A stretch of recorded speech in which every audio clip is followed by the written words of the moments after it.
Very good morning students, कैसे हो आप सब। आई होप आप सभी अच्छे होंगे। तो शुरुआत करते हैं अपने टॉपिक की। हम जैसा कि हमने पिछले अपने लेक्चर में पढ़ा था संज्ञा के विकार, जिसमें हमने पढ़ा संज्ञा के 3 विकार, लिंग, वचन और कारक। तो जो लिंग था उसके बारे में हमने पढ़ लिया था। आज हम पढ़ेंगे वचन, कि वचन क्या होते हैं, उसकी परिभाषा क्या होती है, उसके भेद क्या होते हैं और वचन बनाने संबंधी नियम कौन से हैं, और एक वचन को बहुवचन में परिवर्तन करते समय क्या करना चाहिए, किन बातों का ध्यान रखना चाहिए। तो इन सब के बारे में आज हम पढ़ेंगे अपने विषय में। तो शुरुआत करते हैं अपने टॉपिक की। तो सबसे पहले हम देखेंगे जो वचन शब्द है, ये वचन शब्द जो है इसका अर्थ क्या होता है। तो वचन का अर्थ होता है संख्या बताने वाला। तो वचन शब्द है, इसका अर्थ क्या हुआ, वचन का अर्थ हुआ संख्या बताने वाला। ठीक है, तो वचन का अर्थ है संख्या बताने वाला।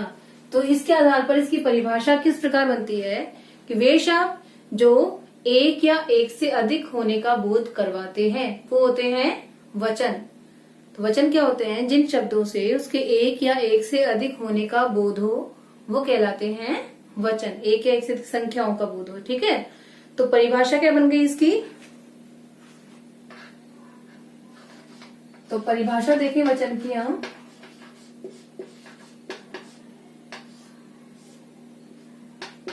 शब्द के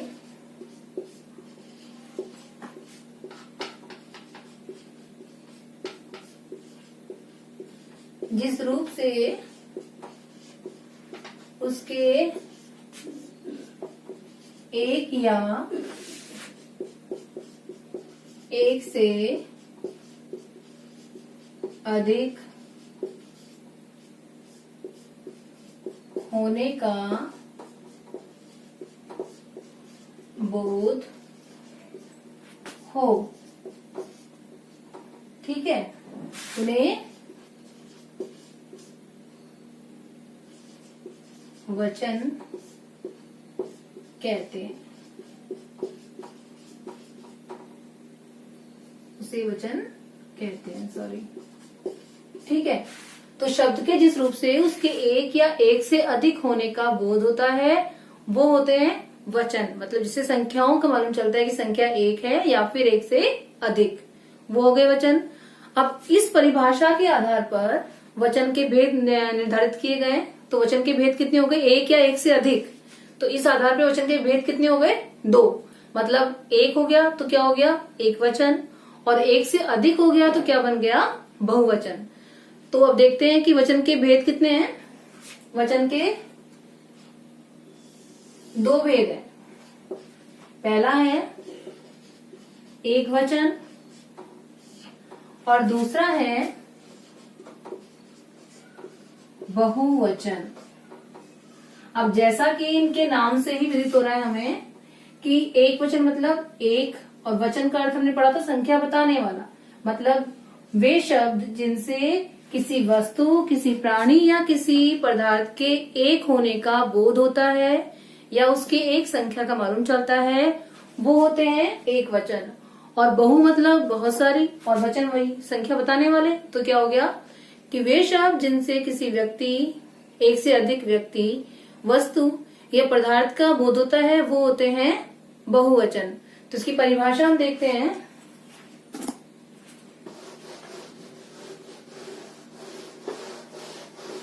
सबसे पहले देखते हैं हम एक वचन की परिभाषा। एक वचन, तो एक वचन क्या हो गई, वे शब्द जो एक व्यक्ति, एक वस्तु या एक पदार्थ का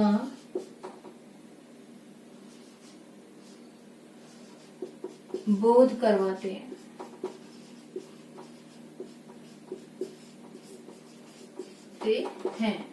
ठीक है, जैसे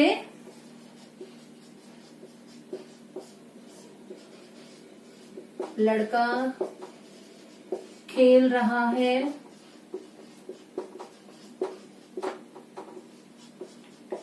नदी बह रही है, राम पढ़ रहा है।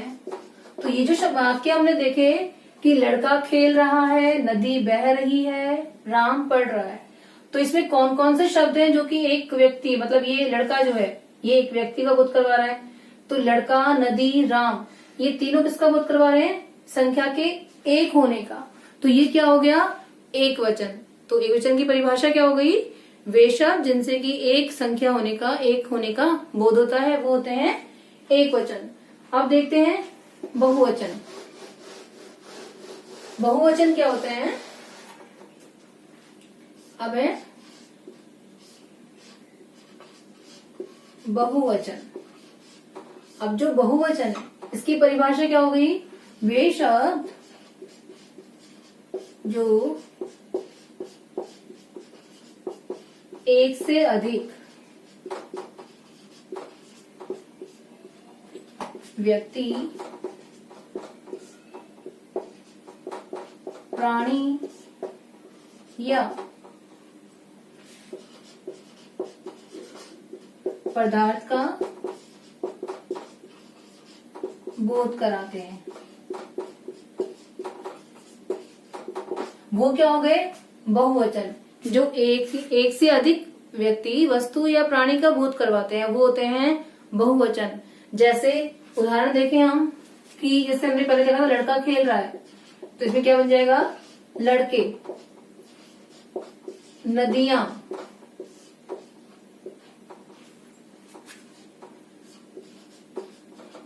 पेड़ों, ठीक है, कलियां,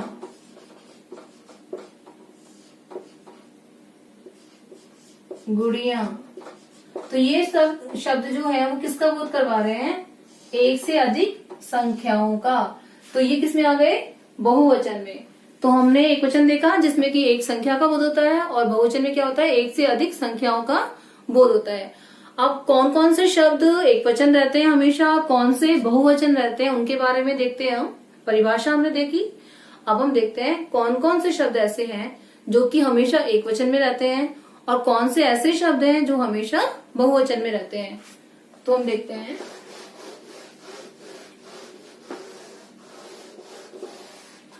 सबसे पहले हम देखते हैं कि आदर और सम्मान, आदर या सम्मान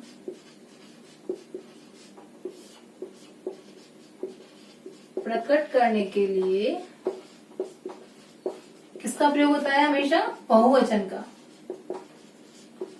बहुवचन का प्रयोग होता है, ठीक है। जैसे हम बोले हैं कि प्रधानाचार्य जी आ रहे हैं,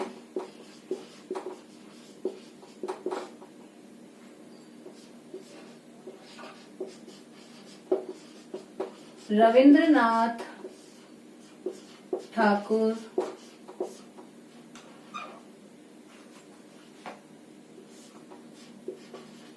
महान कवि थे, ठीक है। तो ये जो प्रधानाचार्य है ये है तो एक वचन, लेकिन सम्मान या आदर प्रकट करने क्या करेंगे हम इनका? एक वचन की जगह हम इनका बहुवचन बना देंगे कि प्रधानाचार्य जी आ रहे हैं, ठीक है। रविंद्रनाथ ठाकुर महान कवि थे। तो इस प्रकार जो कुछ शब्द ऐसे होते हैं जिनमें आदर या सम्मान प्रकट करने के लिए उनका हम किस में प्रयोग करते हैं? हमेशा बहुवचन में प्रयोग करते हैं। अब देखते हैं और भी शब्द ऐसे कौन कौन से हैं।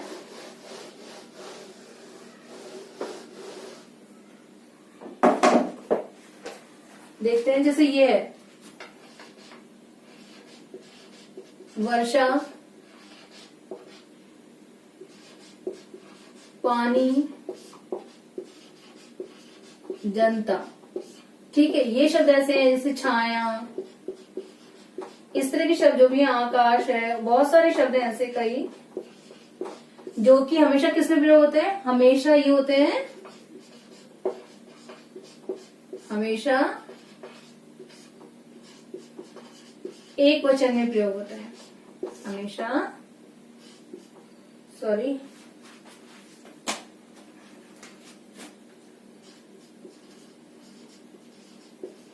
एक वचन में प्रयोग होते हैं। ठीक है, समझ में आया? वर्षा, पानी, जनता, छाया, आकाश, ऐसे और भी शब्द हैं जो कि हमेशा एक वचन में प्रयोग होते हैं। एक तो ये हो गया। दूसरा हम देखते हैं कौन सा, कि जैसे होश, ठीक है, दर्शन, प्राण, आंसू, दाम, हस्ताक्षर। अब ये कुछ शब्द ऐसे हैं जो कि ये भी किसमें होंगे, ये हमेशा किसमें प्रयोग होंगे, बहुवचन में। इनका प्रयोग हमेशा किसमें होगा, बहुवचन में इनका प्रयोग होता है, हमेशा बहुवचन में प्रयोग होते हैं। समझ में आया? होश, दर्शन, प्राण, आंसू, दाम, हस्ताक्षर, बहुवचन, मतलब ये हमेशा, ये शब्द ऐसे हैं जो कि हमेशा बहुवचन में प्रयोग होते हैं। अब देखते हैं कुछ शब्द और हैं जो कि एक वचन में प्रयोग होते हैं, वो कौन कौन से हैं। से द्रव्यवाचक संज्ञा है, द्रव्यवाचक संज्ञा,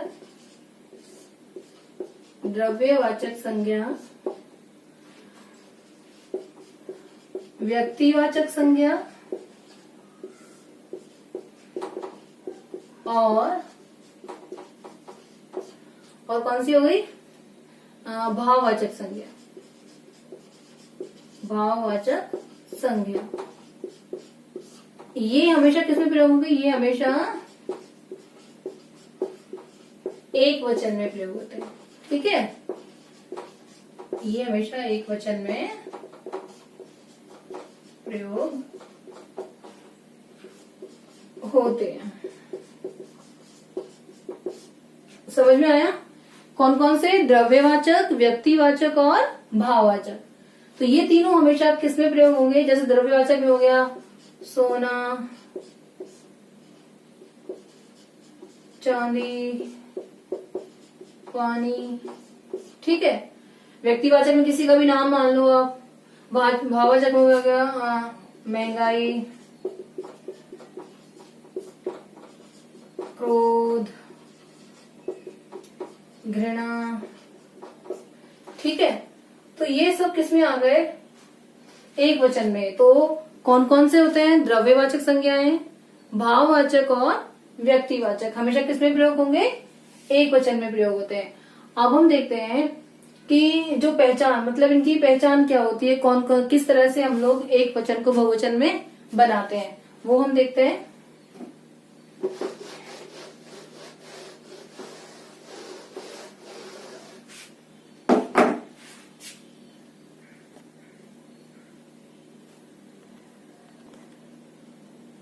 अब हम देखते हैं कि जो वचन की पहचान किस प्रकार की जाती है। तो वचन की पहचान दो प्रकार से करता है, एक संज्ञा या सर्वनाम के द्वारा या फिर क्रिया के द्वारा। तो कौन कौन से होते हैं, जैसे वचन की पहचान किस प्रकार होती है, दो के द्वारा होती है। एक तो पहला है संज्ञा या फिर सर्वनाम के द्वारा। ठीक है, और जैसे किस प्रकार, जैसे लड़का गाता है और लड़के गाते हैं। ठीक है, इसी प्रकार और हो गया, वह पढ़ रही है, वे पढ़ रहे हैं। तो ये संज्ञा है, तो ये संज्ञा बदल गई। सर्वनाम है, इसमें ये बदल गया। तो एक वचन की पहचान तो ये हो गई। संज्ञा या सर्वनाम के द्वारा वचन की पहचान हो रही है कि ये एक वचन में है और ये बहुवचन में है। ऐसे ही सर्वनाम में है कि ये एक वचन में है वह, और ये किस में आ गया, बहुवचन में। अब दूसरा जो है वो किसके आधार पे, क्रिया के द्वारा।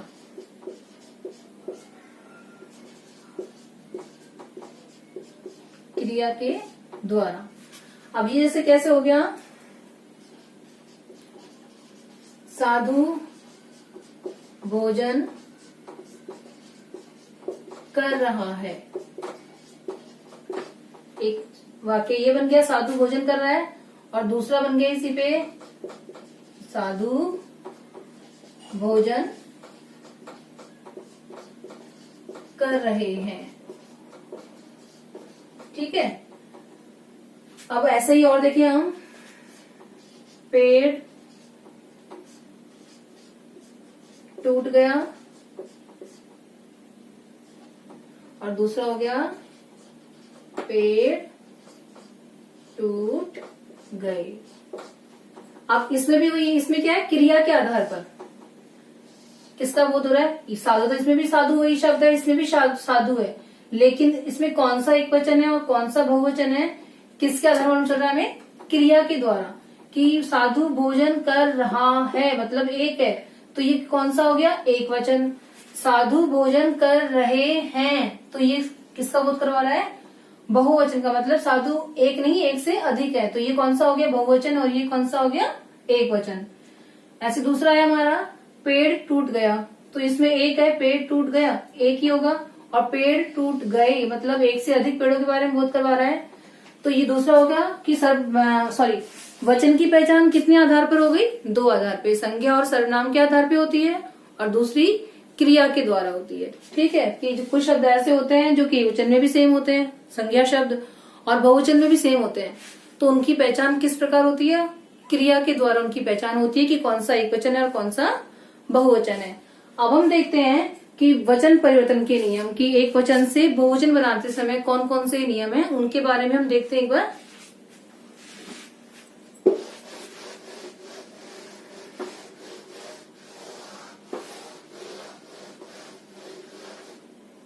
अब पहला जो हमारा नियम है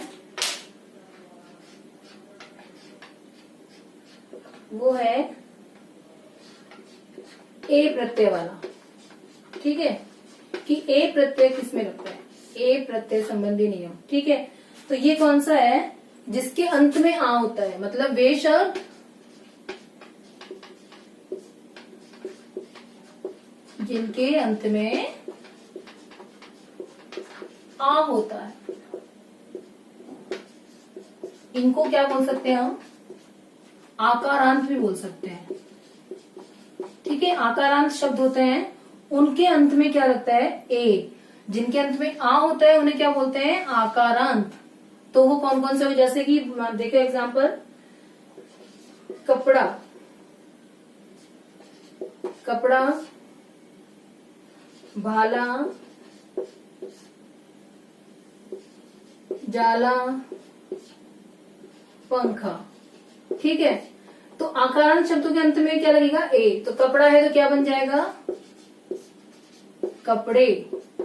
भाला है तो क्या बन जाएगा, भाले। जाला, जाले। पंखा, पंखे। ठीक है। समझ में आया। तो वे शब्द जो कि आकारांत शब्द होते हैं, आकारांत मतलब जिनके अंत में आ होता है। ठीक है।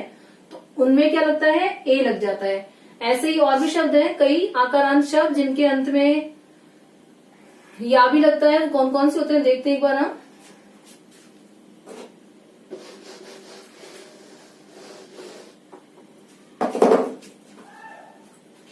दूसरा हम देखें,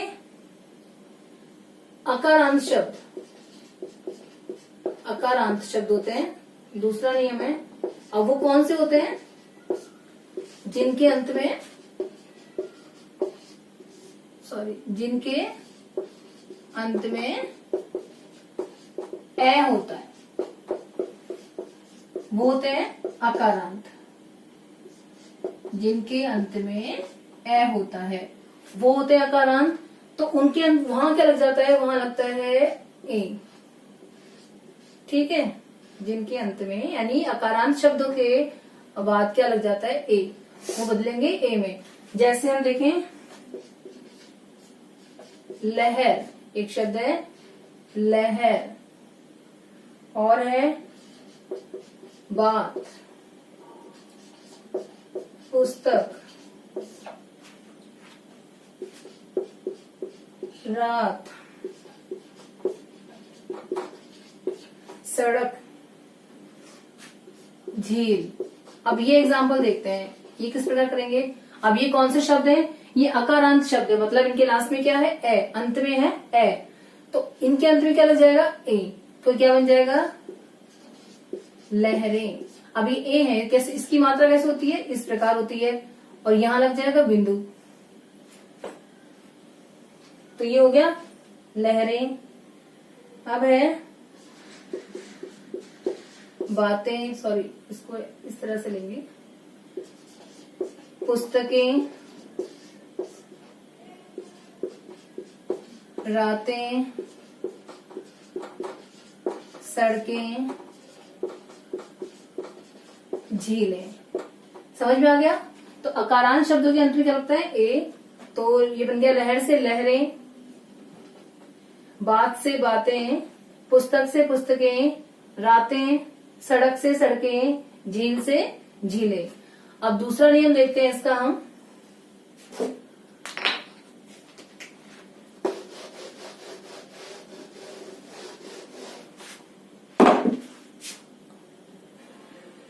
अब हम देखते हैं इकारांत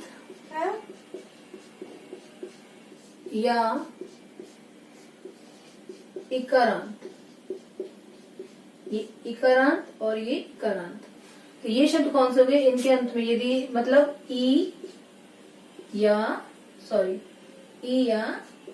ई, इकारांत और इकारांत, तो ये जिनके अंत में इकारांत होते हैं, उनमें क्या लगता है, या, क्या लग जाता है, या प्रत्यय।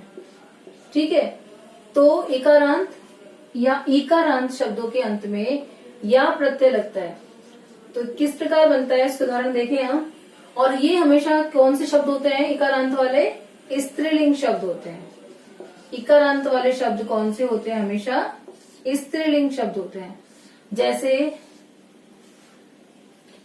बस्ती, नीति, रीति, शक्ति, गली, तिथि, दवाई, इस तरह से। ठीक है, अब इकारांत या एकारांत मतलब जिनके अंत में एक ही मात्रा होती है, छोटी या फिर बड़ी। तो ये हो गया बस्ती, तो बस्ती को कैसे बनाएंगे हम, इसमें या लग जाएगा। अब एक बात ध्यान रखना कि जब इकारांत शब्द होते हैं तो उसमें एक वचन से बहुवचन बनाते समय जब इकारांत मतलब बड़ी ई होती है, बड़ी ई की मात्रा होती है, तो वो किस में बदल जाएगी, छोटी ई में। तो बड़ी ई जो है वो किस में बदल जाएगी, छोटी ई में। तो बस्ती इसमें बड़ी ई की मात्रा है, तो किसमें बन जाएगी, छोटी ई, क्या बन जाएगा, बस्तियां। ठीक है, नीति, नीति में छोटी छोटी रहेगी, तो ये बन गया नीतियां। रीति,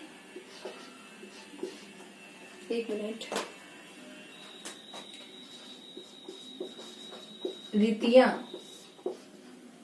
नदी, अब इसमें बड़ी ई की मात्रा है तो किसमें बन जाएगी, छोटी में, नदियां। शक्ति, शक्तियां। गली, अब इसमें भी छोटी बन जाएगी, गलियां। तिथि, तिथियां। दवाई, दवाइयां। अब एक बात बहुत ध्यान देने वाली है यहाँ पे कि जो दवाई शब्द है, जब इसको हम बहुवचन में लिखते हैं दवाइयां, तो तो जो ये छोटी बड़ी ई है वो किस में बदलेगी, छोटी ई में। कई बार ऐसा होता है कि बहुत से शब्द हम जब देते हैं कि अशुद्ध शब्दों को शुद्ध करो, तो उसमें दवाइयां यदि इस प्रकार लिखा होता है, बच्चे इसको अशुद्ध मानते हैं। क्यों? क्योंकि वो देखते हैं कई मेडिकल शॉप पे इस तरह से दवाइयां लिखा हुआ होता है। मोस्टली मेडिकल शॉप जो होती हैं उनमें इसी तरीके से लिखा हुआ होता है। और ये क्या है, ये है रॉन्ग। दवाइयां शब्द जो है वो सही कौन सा है, ये वाला। तो इस तरह देखेंगे। अब इसका और उदाहरण देखते हैं हम, कौन कौन से उदाहरण है, सॉरी नियम।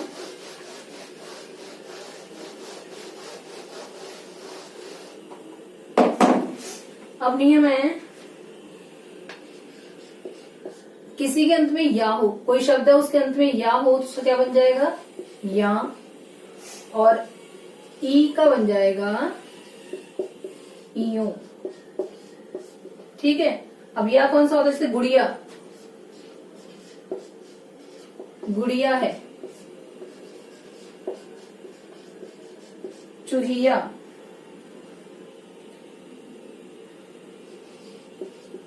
सॉरी लड़की। अब ये शब्द है, इसको बताना है गुड़िया, तो या में क्या हो जाएगा, या। तो क्या हो जाएगा, गुड़िया, चूहिया। और देख लो चिड़िया, क्या बन जाएगा, चिड़िया।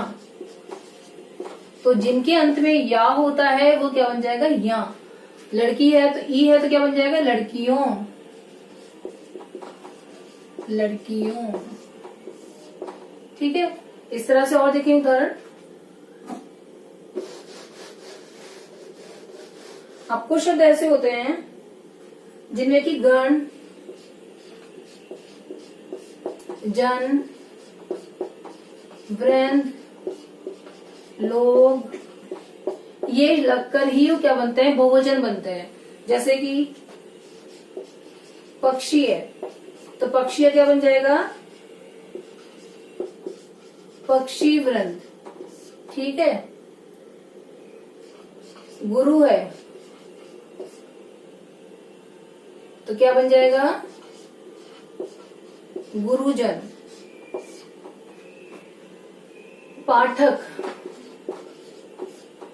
पाठक क्या बन जाएगा, पाठक वर्ग। शिक्षक, शिक्षक गण। हम क्या बन जाएगा, हम लोग। इस तरह से ये बन गया बहुवचन।